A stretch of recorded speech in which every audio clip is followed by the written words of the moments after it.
अस्सलाम वालेकुम, आप देख रहे हैं 5 न्यूज़। मैं हूं बुशरा की एक नज़र हेडलाइंस के बाद तफसीलात में डाल लेते हैं। वज़ीर आज़म शहबाज शरीफ 3 रोज़ा दौरा आज़रबाईजान मुकम्मल करने के बाद ताजिकिस्तान के दारुल हुकूमत दुशंबे के लिए रवाना हो गए। वज़ीर आज़म दुशंबे में ग्लेशियर्स की हिफाजत पर बैनुल-अक़वामी कॉन्फ्रेंस में शिरकत करेंगे।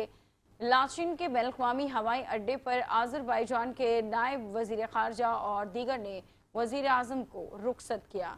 आज़रबाईजान के नायब वज़ीर ख़ारजा और दीगर ने वज़ीर आज़म को रुखसत किया। आज़रबाईजान में तैनात पाकिस्तानी सफ़ीर कासिम मोइनुद्दीन और दीगर सफारती अमले भी इस मौके पर मौजूद था। लाचिन एयरपोर्ट पर मीडिया से गुफ्तगू करते हुए शहबाज शरीफ ने कहा कि 28 मई 1998 को पाकिस्तान एटमी ताकत बना और 28 मई को भी आज़रबाईजान ने आज़ादी हासिल की थी। 28 मई को पाकिस्तान और आज़रबाईजान के लिए बहुत अहम दिन है।